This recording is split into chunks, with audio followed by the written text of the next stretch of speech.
focus on the here and the now. You don't think too far ahead. The future doesn't exist yet. All we've got is the present. I think as human beings, we are way more resilient and way stronger than we give ourselves credit for. We can deal with so much more. We don't think we can, but when you're put in that position, you have to. I haven't ever thought, why me? Because it's such a common thing. You'll never understand until you're in the same position and people are kind to you, just how much of a difference it makes. You feel like you've been propped up by everybody else. I almost went away from this feeling of bucket list, massive things, to the opposite. Being at home, spending time with the kids, making a coffee, doing the barbecue, riding my bike, going out in the car on the racetrack, doing things that you love. Normal small things. Still plan for tomorrow, still have goals, still focus on what's coming. But don't forget to enjoy right here, right now. All right, we're here. We are live from the top of the tower now with an amazingly special guest, Superman anyway, but more super. There's super you, there's super me, there's super us, there's super we, but then there's super him. Vassos. Our next guest is a bona fide, proper grown-up, 100% legend. A Team GB hero with 6 Olympic gold medals and an all-round life hero as he faces a cancer diagnosis with humility and inspiration. His new book, All That Matters, is out now, and we're all mad about the boy, Sir Chris Hoy!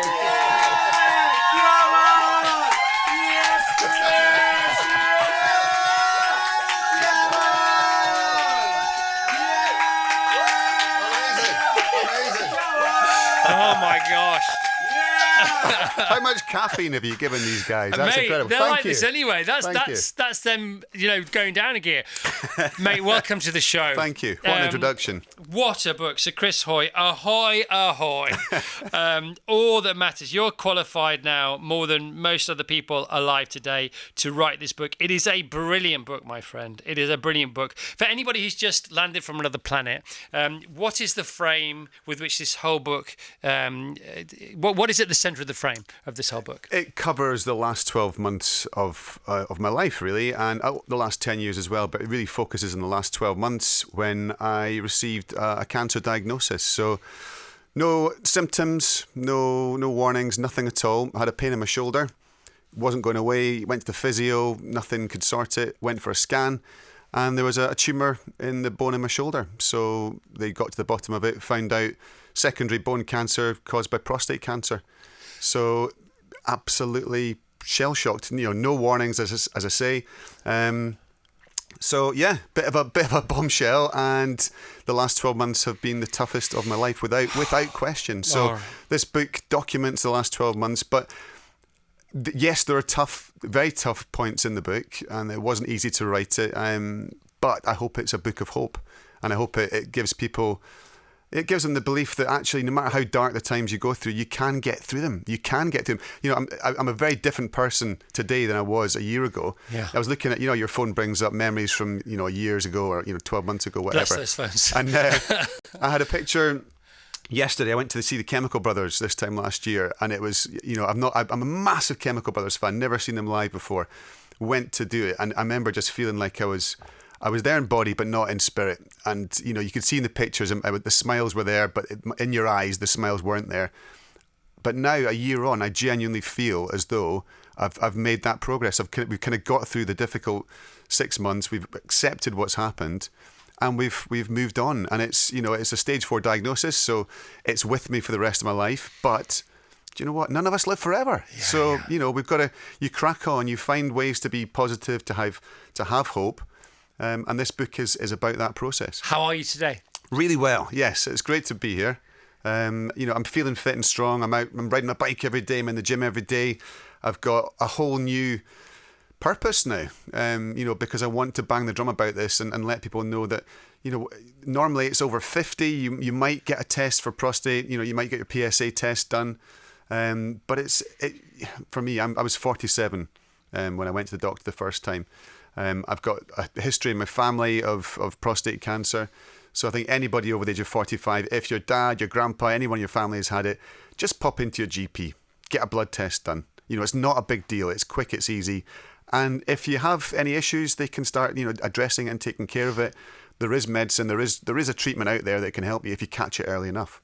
You're a very scientific athlete. You're a very pragmatic athlete, and you're now you've got over the initial shock. The way you're framing it already is different, isn't it? You've just said there, it'll be with me for the rest of my life. And the first few chapters in the book, they're sort of the opposite of that, aren't they? Yes. Well, it's the shock and horror of the rug is whipped from under yourself, and it's there was no, as I say, no warning. So it wasn't like it was building up to it, or it was in stages. It just happened. You went from everything was fine to you get this diagnosis, and it's like I guess it's a grieving process. It takes time to accept the news, and it takes time to get your head around it. And I'm not, I didn't just sort of go, okay, that's fine, let's crack on. I was in a bad way for a while.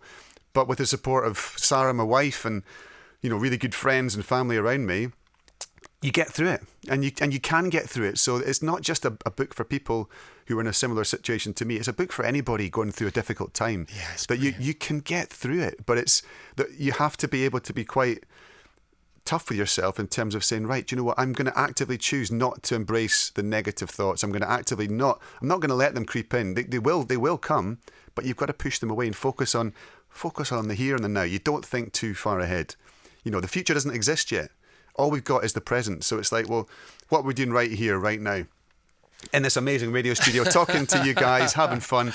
This is life, right here, right now. Yeah. So anxiety and stress and worry, it comes from trying to predict the future and trying to get your head around it, trying to control it. You can't control it, but you can control what you're doing right here, right now. So when those negative thoughts came in, and the worry and the fear, you just think, well, I'm okay right now, and that's all you can hope for. Mate, you're so cool. You're so ridiculously off the chain. Because I suppose what you're saying, you started off with, you had the rug whipped from under your feet, but the floor's still there. Exactly. That's the thing, isn't it? Exactly. And it is that shock, that initial shock. And you talk about one diagnosis, then a more serious diagnosis, and then the ultimate diagnosis that nobody wants to hear. And Sarah, your amazing wife, who's always been your rock. She's the greatest partner you could ever wish for in this particular situation. Bar none. I mean, that screams off every page, And of course, she then faced her own diagnosis, and she was keeping that secret from you because she wanted to give you all her strength and not let her know, not let you know that she was herself potentially very vulnerable at the time, and it's turned out to be just so. Yes. So she was diagnosed with MS back in November last year, 2 months after my cancer diagnosis. As you say, she kept it to herself for a month. She told her sister. That was the only person she shared the news with. And I can't quite get my head around that. When I got my news, I cracked within about 30 minutes. I had this plan of how calm I was going to be, and I was going to be, don't worry, we're going to deal with it. And I completely broke down. She was, the strength that she showed to say, no, what, we can put this on the back burner. I'm dealing with it. I've got my sister to talk to, but I'm going to focus on you. And then, when the news came, that was the lowest point. That was the point where I felt like, hang on, what is going on here? This is, life 2 months ago was just, you didn't realise how idyllic it was. And then it's been turned upside down. But you can get through, I think as human beings, we are way more resilient and way stronger than we give ourselves credit for. We can deal with so much more. We don't think we can, but when you're put in that position, you have to. Yeah. It's sink or swim. And you've got kids, you've got... you have things that are more important than just, obviously you can't just bounce along and say everything's fine, but you can deal with things that are really bad if you have the support around you. Yeah, I mean, there are challenges, aren't there? And there are challenges that we choose, like marathons or winning Olympic goals. And then there are challenges that we have no choice to face. Well, we do have a choice to face them, or how to face them at least. And this coming from you has so much more gravity to it because you have faced the ultimate physical challenges by choice. Yeah. And that is a level that most of us can't even imagine. But of course, there are levels beyond that. That other people, lesser athletes, people who aren't athletes at all, are also facing on a daily basis. So this gives you a whole new skill set in empathy.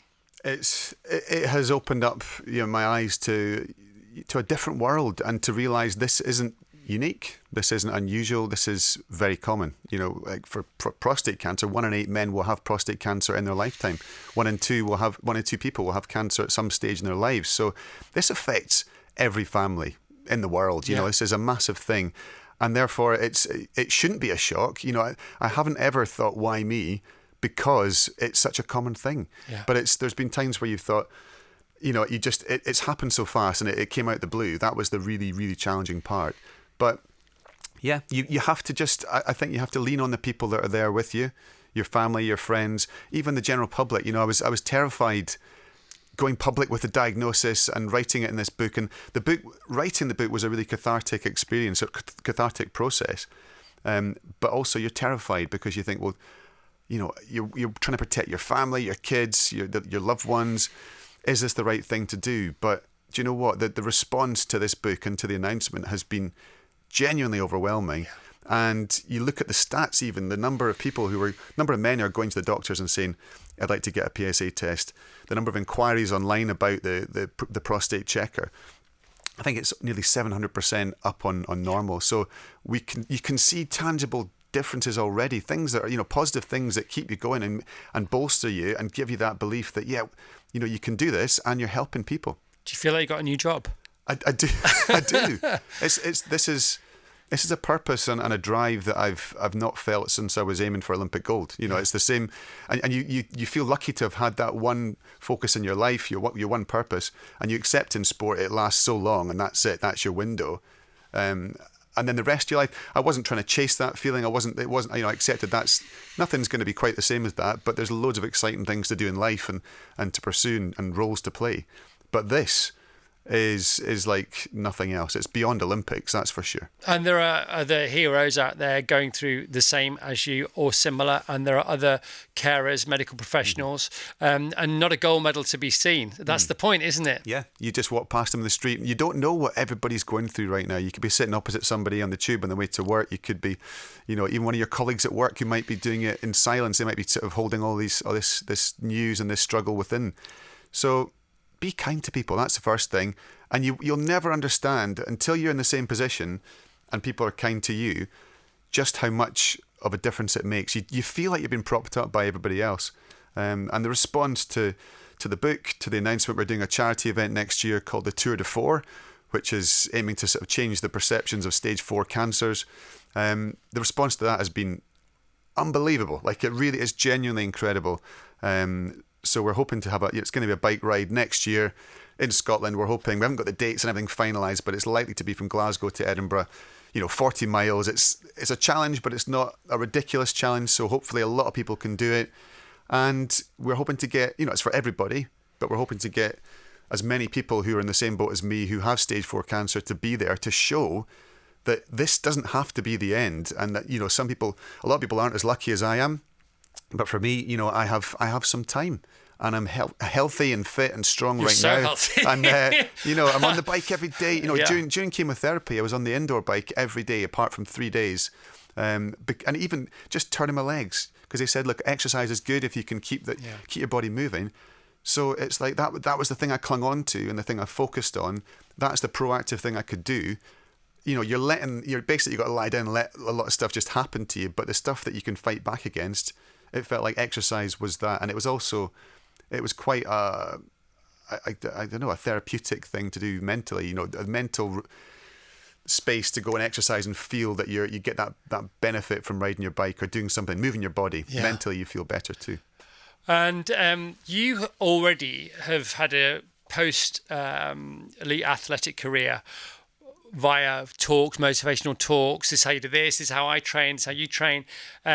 I presume you have a super skill new level to that now. Are you sharing messages like this on a daily basis? Are you going to go on tour? Nothing is planned as yet. I mean, I do motivational talks or inspirational talks, keynote speeches and stuff, and I have done a lot of that over the years, many of them over the years.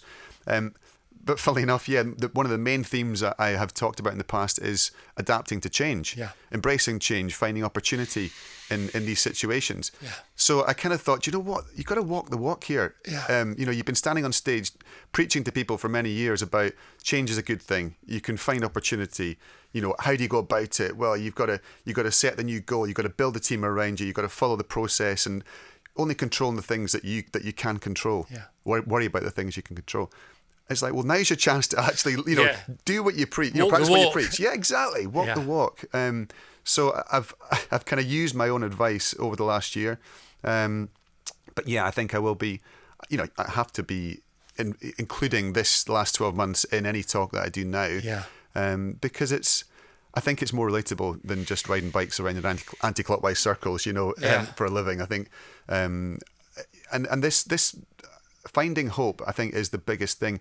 I'm not delusional. I'm not thinking there's going to be a miracle cure, but medical science is incredible, and the rate at which new developments are coming out. If you can hold fast, if you can hang on, that the hope is something else pops up, a new treatment, a new medicine, a new drug, which will help you go for another few more years, and so on and so on. Yeah, and you can only, you do you. So, Exactly. if you can do as much as you can to be ready for anything that may help you otherwise. And you've been to see the best in the business, because my name's in there a few times, but thankfully it's Professor Chris Evans and not this idiot behind the microphone. He's a bit of a genius, isn't he? He is. So I found out about Professor Chris Evans through Andy Taylor from Duran Duran. He had the same diagnosis as me a few years ago. And he was basically in end-of-life care, and found out about this guy, Professor Chris Evans, and the work that he was doing, his team have been doing. And one of the medications that he's on is now, I think he's basically asymptomatic. They've managed to bring him back from the brink, and he has a few years. And you've ahead talked of to him. Andy about this quite a Andy, lot. So I read this, and it was right when I was diagnosed, and I was right in this sort of pit of despair. And you're spiraling, you're just trying to grab onto anything to try and sort of, steady yourself. And I read this article, and I was like, well, loads of people sent them to me, that, family and people that I'd told. And I read it, and it was, basically exactly the same situation. Prostate, stage 4, into the bones, but he was a few years ahead of me. So he had this new treatment, and I thought, well, if we can try and find either contact for Andy Taylor or for Professor Chris Evans. And we did that, and Andy, he said, look, call me anytime. We had a chat. So positive. Like, it was just, you can hear other people can say, you can do this, and there's this out here, and there's that. But when you talk to somebody who's in the same boat as you, Literally the same. But is further down the line, and he can still be that positive, and you think, well, geez, he's doing it. Maybe I can do it too. And he introduced me to Chris Evans, and yeah, it's, I've not been treated by him yet, but the point is that there are stages beyond where you are just now. So you have your line of treatment, which is working really well. Touch wood, everything's going. I've responded well to the chemotherapy and the other medicine I'm on, and you do that as long as you can until it stops working, and then you have the next line of defence, and the next line of defence, and you hope that just keeps kicking the can down the road.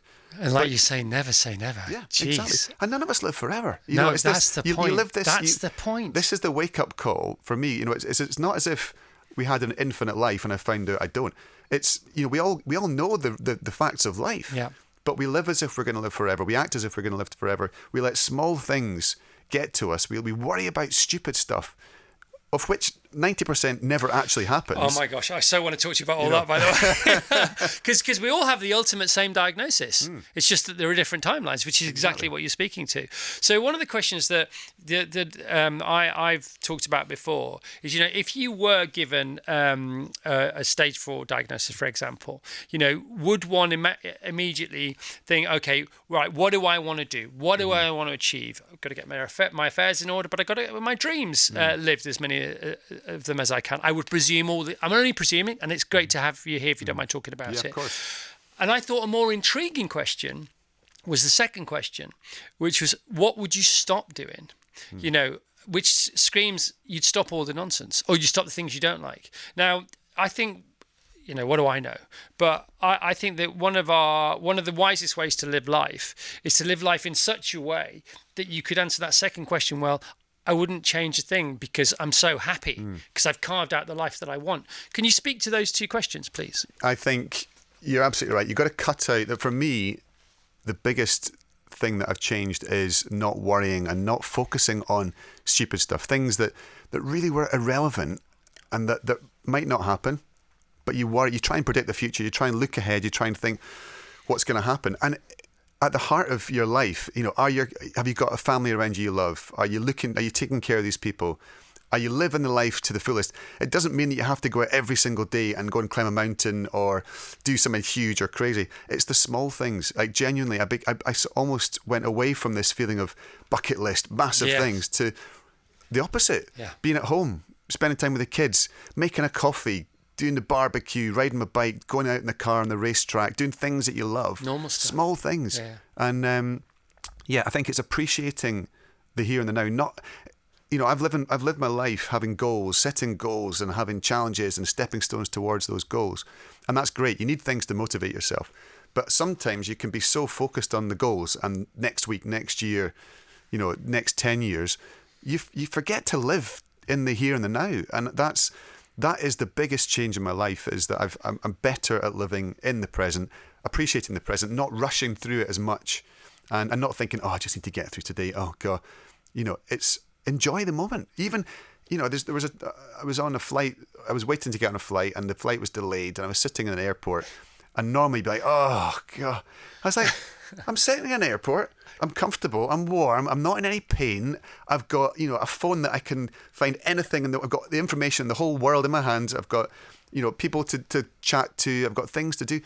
It's not the end of the world. Little things that used to get me stressed, you just go, it's nothing. It's absolutely nothing. Hence the name of the book, All That Matters. It's funny, isn't it? Because often when we're running these silly races that Vassos and I run, we say we don't run these because we've got to, we run them because we get to. Mm-hmm. And you can apply that to anything, can't you? So if your plane is delayed, then you're not waiting because you have to, you're waiting because you get to. You're there, you're alive to be able to wait. So if anything happens to you, it confirms one thing, if nothing else, you're alive for it to happen to you. Exactly. And we still count ourselves lucky, Sarah and I, the whole family. We both have serious illnesses, but there's medicine for them, there's treatment for them. And you switch on the news every day and you see what's happening around the world and you think, we are genuinely lucky. Yeah. We have a roof over our head. We're not worried about, bombs being dropped. We're not, we are so lucky in the situation that we're in. And we have challenges like everybody else, but we're finding a way through. And life has changed dramatically, but in many ways it stayed the same. And we couldn't have hoped for more really in this situation. So the good things, the great things, the wonderful things about being human have got better, not worse. Yes. And the nonsense has dropped off the radar. Yeah. Is that about it? And you think, I wish I could have realised that a little bit sooner. And it's like that's not the rules, is it? No, exactly. We all know this. We all repeat the same things, but it's actually putting it into practice. And it's just recognising what you have control over. Can you change it? No. Well, don't worry about it. Yeah. It's not burying your head in the sand and sort of putting your fingers in your ears and being in denial of what's happening, or there's things that you could be doing that you're not. Yeah. That's not what I'm talking about. It's accepting what you have control over. And it's focusing on that only. Right, so 3 things. We're not done yet. Do you have more time? I've got loads of time, yeah. Brilliant. So 3 things. Let's just recap. So you can have the rug whipped from under your feet, but don't forget the ground's beneath that, which is more solid than the rug anyway. It's not about the bucket list. It's more about the bucket and spade list. Yes. Should we say that? Very good, yes. Yeah. And it's not about, you said, you realised, it's not about why me. But you actually say in the book, well, why not me?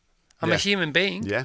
That's really important as well. It's so common. It's so common, and it's I've lived this blessed life for so long, and so many things have gone in my favour. But it's life, and you just deal with it. You deal with it, and also you look back and you think, oh, I wish I could have appreciated stuff a bit more a year ago, 2 years ago.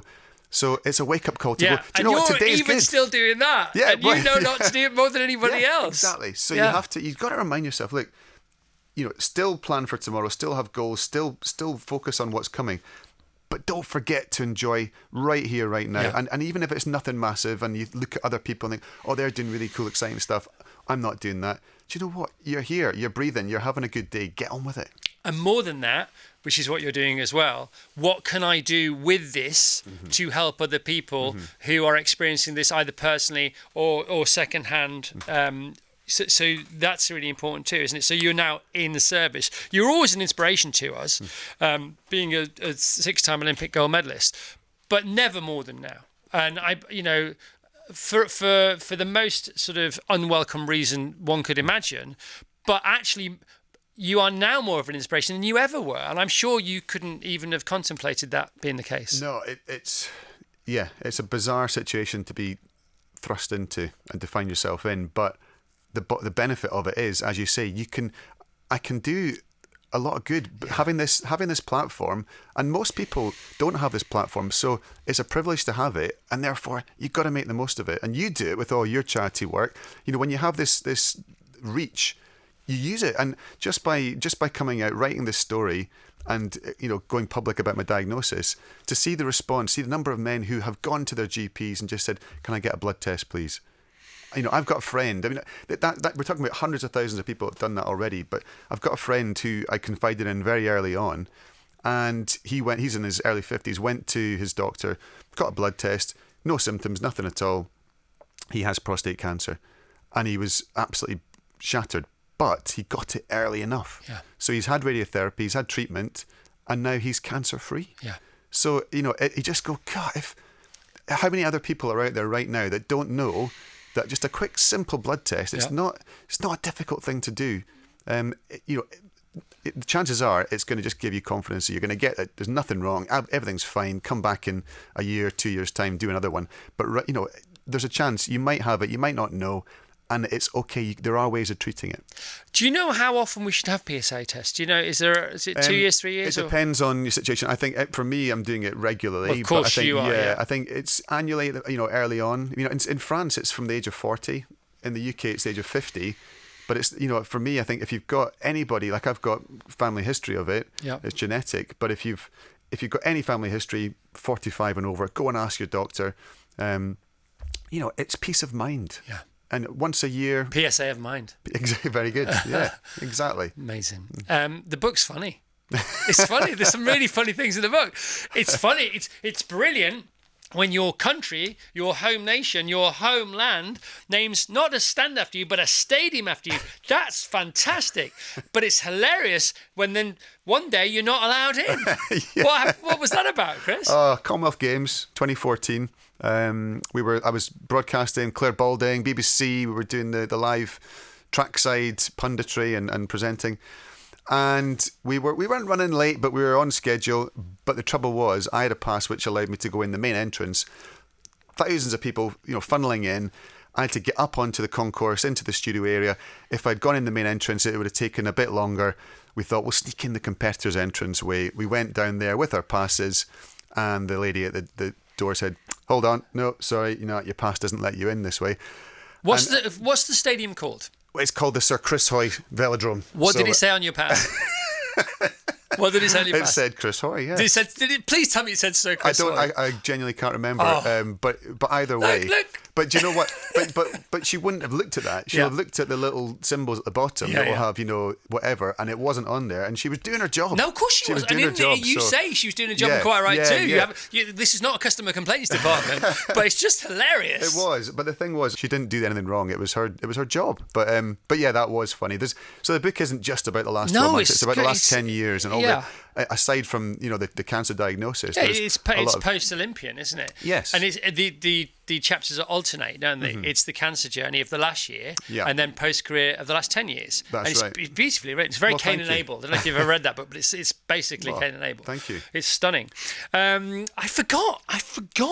You've driven in Le Mans. By the way, there's the Le Mans Classic, which is like 4 hours, 8 hours, but there's the Le Mans 24. You've driven the Le Mans 24. Yes, that was. I'm a massive, like yourself, massive fan of cars and motorsport. And how frightening is it? It's terrifying. So I used to do track days just for fun. End of every cycling season, I'd go out there and have a bit of. We shared a car once. Exactly. have a bit of a play, and then 2012, I did a documentary about Colin McRae, World Rally Champion, one of my absolute heroes, and we were filming that documentary, and the opportunity arose to start racing. So 2013, started racing Novice Race Series, by 2016, I was in the start line at the greatest endurance race in the world, alongside, F1 drivers and, sports car legends. So it's a Pro-Am race, for those that don't know. It's shared 3 drivers per team. You share the driving, you take it in turns, non-stop for 24 hours, through the night, in the rain, in the dark. You're doing 200 miles an hour down the Mulsanne Straight. It's utterly terrifying because you go from being a fan. I've been many times before, Right. and it's inspirational to go. If you've never been, even if you're not into motorsport, it's a great event. 300,000 people are in Mostly this incredible Brits. track. Yeah, exactly. And then you're on the track, and then there's the LMP1 Porsche going past with Mark Webber in it, and you're like, it's like the ultimate fan experience. You're immersed in it. It's like getting brought on in the Cup final, World Cup final. Yeah. You're getting to play alongside your heroes. Yeah. And to me, it is the ultimate sporting event in motorsport to be, as an amateur, to be part of. I was rewatching Le Mans 66 last week, just because Tash was away, and I just thought I just wanted a bit of car stuff, going on, and I just forgot how frightening it was. And then I read it, but I thought, oh god, yeah, he did that, because I know some mates who've done the 8-hour classic and in an MG and in the day, in Just daylight driving hours. the track is a privilege. At night time though, and there's no markers, and oh my gosh, it's hard to explain how intense it is, because there's 3 different classes essentially of car. You've got, and we were in the middle class, so you have cars that are a lot slower and cars that are a lot faster. So you have this differential in speed in the braking zone. You've got to watch out for the fast ones behind. You've got to manoeuvre past the slower ones, and you've got to bring the car back in one piece to hand across to your teammates.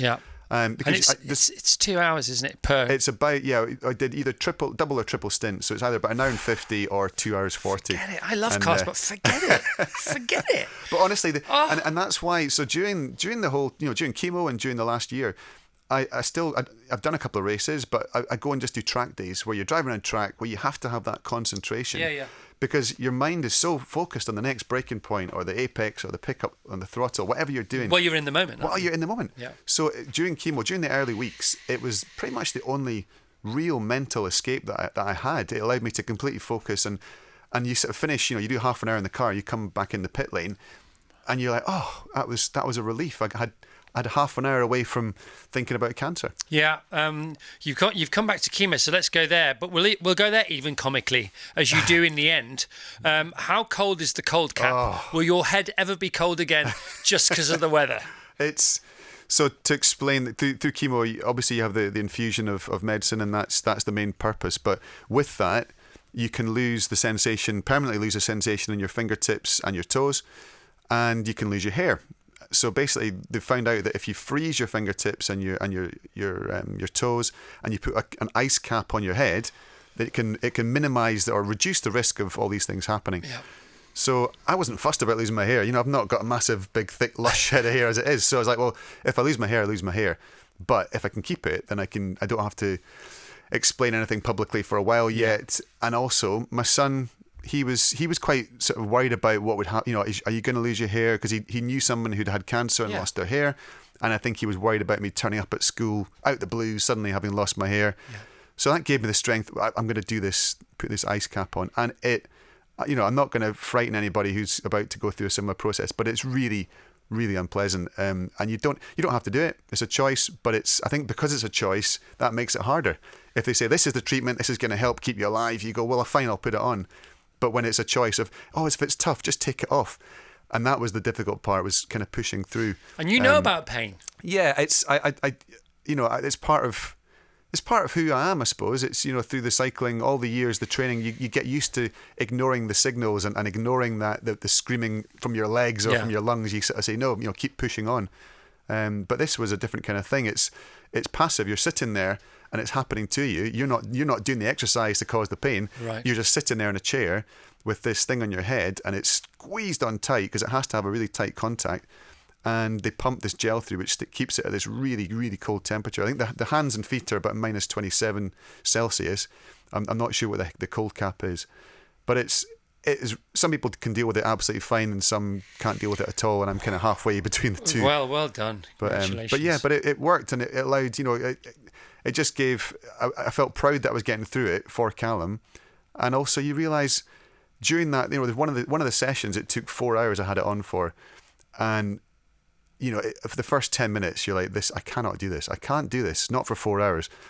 But if you just take it one step at a time. So I would look at the clock and I'd see the seconds hand and think, okay, this is awful, but it's not so painful that I have to take it off this second. I'd have this little game in my head, right? Can you do 1 more minute? Yes. We'll just do 1 more minute then. Don't think about the next 4 hours. Did the 1 minute, got through that. Can you do another minute? Yeah, okay. And I got through 4 hours by taking it literally 1 minute at a time. Yeah, it's funny, isn't it? Because often we give ourselves an excuse to stop doing something by projecting of how bad it will feel, not how bad it does feel. Exactly. That's so true. And it carries through to the rest of your life. And there's points where you think, I can't go on in anything. But you sort of realise when you quit, you go, it was going to get easier. Next week, next month, if I just hung on a bit longer, it could be anything. It could be a job, it could be a relationship, it could be riding your bike, whatever it is, sitting in a chemo chair. There's times where it's difficult, there's times where it gets much better. And if you can hang on in the tough bits and just brace yourself, it's like turbulence, it's like hang in there. Totally. It'll ease in a minute. The compound interest of hanging on. Because when you reach that tipping point of it paying off, it pays off in truckloads, doesn't it? Exactly. Your various dalliances into the world of commerce and the fun you've had with naming your products and your companies. Just take us through some of those. Oh, well, at the moment, what we're doing, we're the biggest thing we're doing just now is Scarper. So Scarper is a clip-on battery and motor which converts any bike into an e-bike. So hang on a minute, because that doesn't have a funny name. So Scarper's all the Hoy names. Well, the Hoy, yeah. Well, so Hoy. I mean, what would you like? Scarper's great. By the way, we've got the coffee. Yeah. So the coffee, we've got the Hoy, which is not that imaginative. But yeah, £1.50 from every bag goes to the Christie Hospital, the charity. You got the Hoy bikes. So Hoy bikes, of which we had. Well, there's loads of different names within the Hoy bikes. I'm trying to think of any other amusing names, but yeah, basically we run out of. We're so unimaginative that we just use Hoy for everything. I wrote it down on the page where you talk about the names. Ahoy, ahoy! Has anybody ever pitched you ahoy, ahoy? Well, I get it all the time. It's when you're choosing the name of your kids and you think about the surname. You can't have your child's name beginning with A. You've got to think ahead when so as a funny. parent. Doesn't matter what your names are. You've got to think, actually, how could this be used and twisted by kids to take the mick out of my own child? Chrissy, hoi, hoi, hoi. Wow. Yeah, you get that in Australia. I used to get it when I was racing a lot. The Aussies would Sorry, tell us about Scarper now. So Scarper is something which I think is going to change the face of the way we ride bikes in cities in particular. But basically, instead of having to buy a brand new e-bike, which are often really big and heavy and clunky and expensive and more space, you can buy this thing which just clips on, and it's not just a conversion kit. Like literally, you can clip it on your bike, you ride to work, and you can take it off. So you choose when you want to make it into an e-bike. Pedal assist, so you still have to pedal. It's not like one of the the delivery riders that are just scooting about flying past everyone. Yeah, on with a scooter. This is a proper pedal assist system. Really, it's taken 4 years to create it, and it's proper. Like we've used proper materials, proper engineering, the software, everything behind it. It's genius. So yeah, that's been a big part of the last 2 or 3 years. When you came in, I gave you the biggest hug I've ever given you, and we've hugged. We're pretty good huggers, you and I. Yeah. We hugged one whole night out. Do you remember that? When I saw the names, Chris was like, "Oh, he's not ranting about that night, is he?" And then it was Professor. The whole couldn't been more opposite. That was a night I'll never forget, ever forget. Yeah, that was great.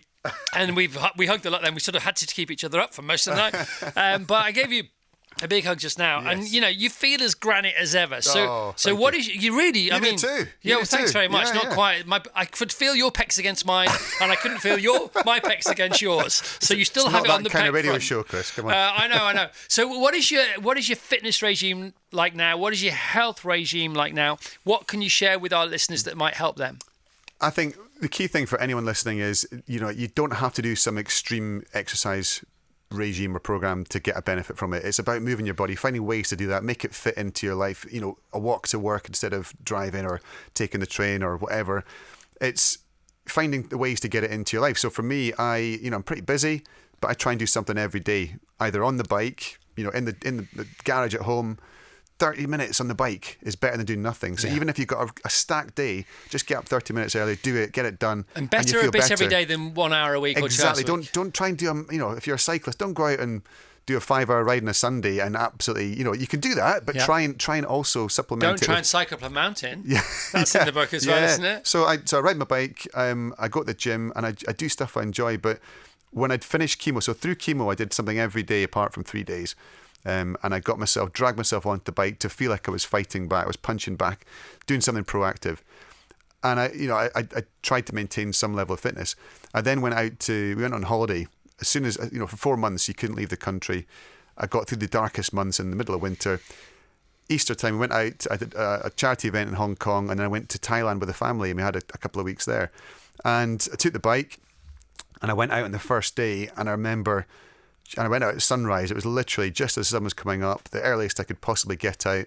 On the quiet roads, it was still like 28 degrees at that point, and I rode up this hill. There's like a massive big Buddha in Phuket. It's right on top of this hill, and I found myself riding up this hill, and I got halfway up it, and I couldn't go any further. I couldn't turn the pedals, and I've never quit on a hill before. I've never stopped halfway up, and it was a significant moment, and I was absolutely deflated.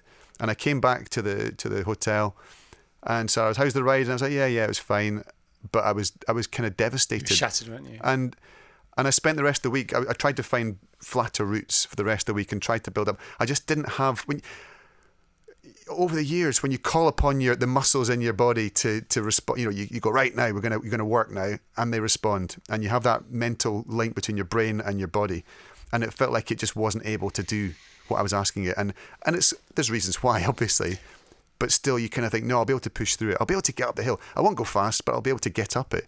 But I couldn't.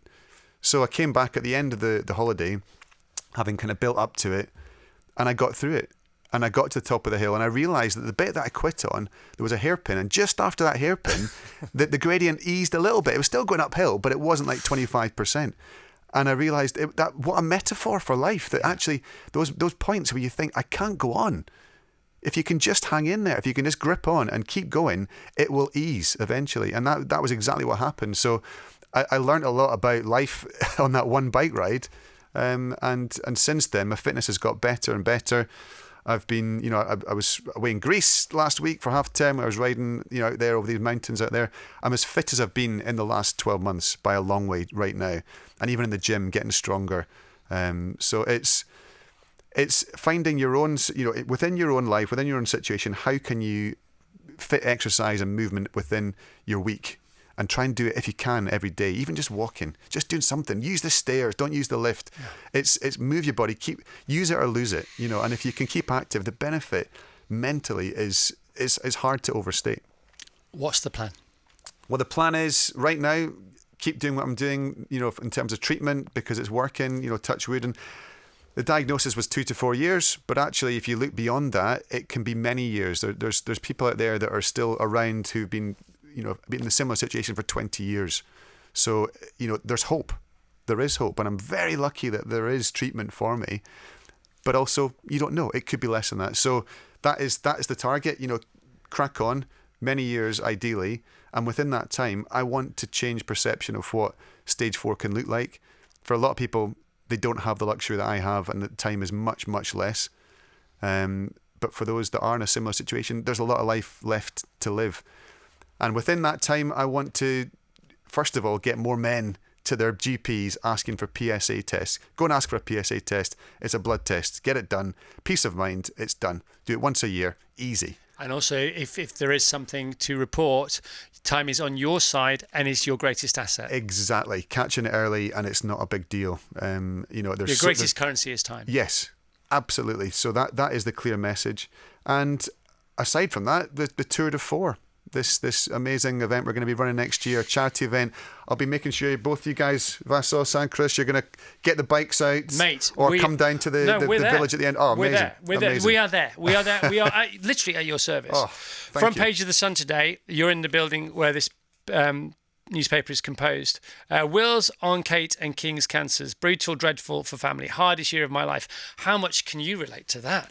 For heaven's sake. But that's the point. It doesn't matter whether you're the king or whether you're just an average person. It's a leveler. Cancer can affect anybody at any time. Doesn't matter how physically fit and strong you feel you are. If it's genetic, then it can happen. So it's it's not discriminating. It affects anybody at any time. So the key thing is, as you said, it's early detection. If you can get things checked, if you can get an early test, then you have the odds in your favour. And of course, Prince William, he's in the middle of that, isn't he? Because his dad was diagnosed with it, and his wife was diagnosed with cancer, and he must have had times when he felt more helpless in many ways than the people who've been diagnosed. Yes. Because you just want to take all the pain away from them, physically but mentally, and everybody who loves anybody would say, "Give it to me." 100%. And my mum used to say that to me, and I never really understand it as a kid. And then you become a parent, and you understand that exact notion, that feeling, and it is so tough. And I think it's something serious like this, a serious diagnosis of any kind of illness. It brings it home to you what is important in life and what we're here for, and it's about family. It's about each other. It's about your close friends supporting each other, and it's I've had a few friends, 4 people I know in the last 5 years who've passed away very suddenly, and they didn't have this luxury to have this epiphany in life and realize, actually, what are we here for? What is the point of life? And how can I get the most out of it? By living in the present. And they they didn't get a chance to tell their loved ones how much they love their friends. And it's not just, you tell your family you love them all the time, but it's your pals. As blokes, we don't say that enough to each other, and it's been very difficult, breaking the news to people that you care about. But the positive side of it is that the love that comes back to you is quite overwhelming, and from the general public too, people you've never met. The messages I've had. Yeah, you say the whole book's beautiful, but one of the most beautiful bits in the book is when you say it's wonderful to get messages from your friends who have a good idea that you will respond to those messages. Maybe not today, maybe not tomorrow, but next week. But what really blew you away are these messages coming from people who are completely aware and conscious but uncaring of the fact that when they send this message to you, which sounds like the kind of message one could expect a reply from, they know they're not going to get one, and that's what really got you. Yeah, there's nothing, they're not expecting anything back. They just want you to know that they're thinking about you, and there's so many people that I haven't replied to yet in the last week that it's a mountain of WhatsApp messages and love. It is, and it's that's the kind of mountain we all want to climb, exactly, isn't it? Exactly, and it's people that you've never met, on social media, and I'm not ignoring them if I haven't replied, because I'm fighting my way through. But it also takes a little bit, it takes emotional energy to reply, because you're not just sort of going, "Oh, great, thanks, thumbs up." You want to, it's not a stock answer that you're giving to everybody. You're responding to every single message from an emotional perspective. So it takes time to get through it, but I thank every single person who's listening that has been in touch, whether I've replied yet or not, because I read them all, and it helps incredibly. You are happy to carry on reading those, but neither you or I can get through this poem that's in this book. No. Let's not read the poem out, because I know you would love to, but you just can't go there. Can you talk about what it means to you, this poem? Yes. So there's a poem which Sarah found it actually when Callum was a baby, and we had his sort of blessing, and he was only a few months old. I read out this poem, and it encapsulates everything about being a parent and trying to instill a sense of adventure in your child, and a sense of self and independence and belief and love. And it's a wonderful poem, and I can't read it. Yeah, no, I tell you, this is I read. So obviously, it's hard enough writing a book like this, because you've got to go back over it, and first of all, you've got to actually be in the moment and really think about what you're saying, and as you're writing it, it's very emotional and very draining. And then you've got to edit it, and you're going back over and over and over, and then you become a bit not numb to it, but you've read it and written it so many times that you kind of, right, okay, I can deal with this. But then you've got to do the audiobook, and you sit in the studio, and it was like we had 3 days. We set 3 days to do this one book. It's not a big book, I forgot about that. Yeah. So I was like, oh my word, this is not going to be easy. So as you said before, there's kind of two strings to the book. There's the last 12 months, which are the odd chapters, and then there's the last 12 years, which is the even chapters. I said, look, let's start on the even chapters. Do the fun stuff, the post London, do Le Mans, do all the kind of nice stuff. And then once I'm in the swing of it, we'll start chipping away at the difficult chapters. And we got through it all. And I was doing okay. I did pretty well for it all. And I got to that last chapter. And basically, it's not just a poem, but it's a message to Sarah. It's a message to the kids. And that was just absolutely brutal. And it was almost, I've not listened to the audiobook myself, obviously, but I'll be interested to see how it pieces together, because I was taking it line by line. Like I would do a line and I'd have to have a break. And have a bike And ride. then, and then you come back and you read the next line and you have a break, and it was just... Line by line. Pretty much, yeah. And it was just me and the guy in the studio, and we just sat in this, and he said, like, just, we've got all day. There's no rush. And it was like a box of tissues, and it was just like, take it one step at a time. So, yeah, I got through it, and it wasn't easy to write, and it certainly wasn't easy to read, but I'm so proud of it because it's captured this moment in time. I hope it's going to help a lot of people, not just people who are going through a difficult diagnosis, but any challenge in life, to kind of wake up and go, I can do this. I can get through this. No matter how dark the moment is right now, you can find hope. You can find hope. But it doesn't seem like it. And a year ago, I wouldn't have believed some idiot on the radio saying, oh, I've just written a book and, you can get through anything. Yeah, I bet I can't. But you can. Well, you're anything but an idiot on the radio. Leave that to me. So the one thing that we can all do, blokes, is go and get this PSA test. Vassos, you've done that. Yeah, good man. I have. I've got. As two. a result of reading your book. Really? I was happened to be in the doctor's yesterday, and I was reading your book, and it's fantastic. And I said, you know what? While I'm here, can I book a PSA test? So I've got two things to thank you for, Chris. That one, which might save my life, and over and above that, over and above saving my life, I thank you that you and Sarah are. It's not just me and Caroline who clean hire cars before giving them back. Oh man! By the way, that didn't make it to the book. How did that get in there? Well, so it was just it's one of these things. I was basically talking about going back to.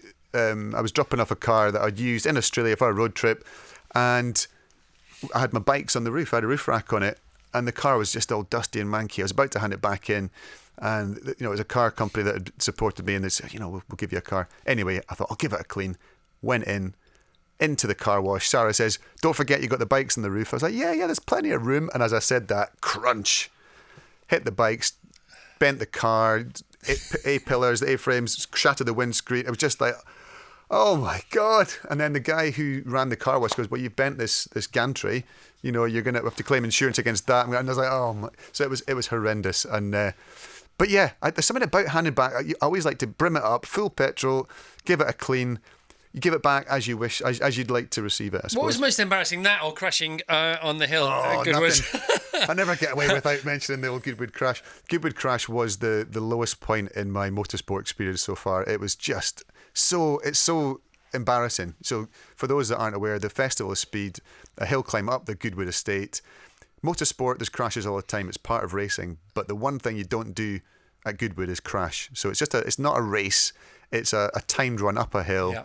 And there is no room for error, and I made a massive error. I basically misjudged the braking point, went straight on through 4 rows of hay bales, virtually wrote off a one of two Nissan GTR Nismo cars that were in the country. It belonged to Andy Palmer, who was the CEO at the time. He hadn't even driven it yet.